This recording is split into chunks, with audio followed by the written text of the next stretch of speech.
Atomic habits. નમસ્કાર મિત્રો, આજે આપણે જેમ્સ ક્લિયરની પુસ્તક એટોમિક હેબિટ્સ વિશે વાત કરીશું. આ પુસ્તકમાં અમને સરળ આદતો દ્વારા આપણા જીવનમાં મોટા ફેરફારો લાવવાના રીતો જણાવવામાં આવ્યા છે. ચાલો જાણીએ આ પુસ્તકના કેટલાક મુખ્ય મુદ્દાઓ વિશે.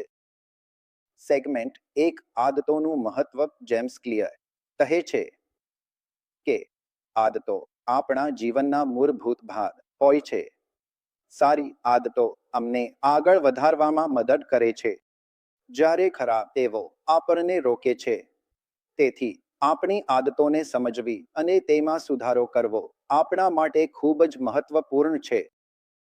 સેગમેન્ટ 2, નાના, સરળ, અસરકારક ફેરફારો. જેમ્સ ક્લિયર કહે છે, નાના ફેરફારો મોટા પરિણામો આપે છે. દરરોજ 1% સુધારો. જેમ્સ ક્લિયર અનુસાર આપણા જીવનમાં નાના નાના ફેરફારો કરીને અમે મોટા પરિણામો પ્રાપ્ત કરી શકીએ છીએ, જેમ કે દરરોજ 1% સુધારો કરવો. સેગમેન્ટ 3, આદતોના 6 તબક્કા. જેમ્સ ક્લિયરે આદતો વિકસિત કરવા માટે 6 તબક્કા જણાવ્યા છે.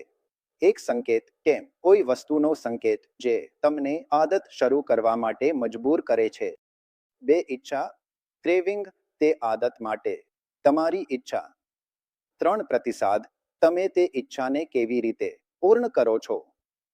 4, રિવોર્ડ્સ, રિવોર્ડ, તે આદતનું પરિણામ અથવા લાભદાયી અનુભવ. આ 4 પગલાંને સમજીને આપણે આપણી આદતો સુધારી શકીએ છીએ. સેગમેન્ટ 4, પોતાની આદતોને કેવી રીતે બદલી શકાય. પોતાની આદતોને બદલવા માટે કેટલીક વ્યૂહરચનાઓ અપનાવો. તમારા સંકેતોને ઓળખો. નવી આદતો માટે આકર્ષક ઇનામો બનાવો. ધીમે ધીમે શરૂઆત કરો. તમારા લક્ષ્યોને સ્પષ્ટ કરો. તો મિત્રો, આ હતા કેટલાક મુખ્ય મુદ્દા. ધીમે ધીમે શરૂઆત કરો. તમારા લક્ષ્યોને સ્પષ્ટ કરો. તો મિત્રો, આ કેટલાક મુખ્ય મુદ્દા હતા જેમ્સ ક્લિયરની એટોમિક હેબિટ્સ થી. આ પુસ્તક અમને જણાવે છે કે કેવી રીતે નાની આદતો આપણા જીવનમાં મોટા ફેરફારો લાવી શકે છે. જો તમને આ વિડીયો ગમ્યો હોય તો કૃપા કરીને લાઈક અને સબસ્ક્રાઇબ કરો. ધન્યવાદ.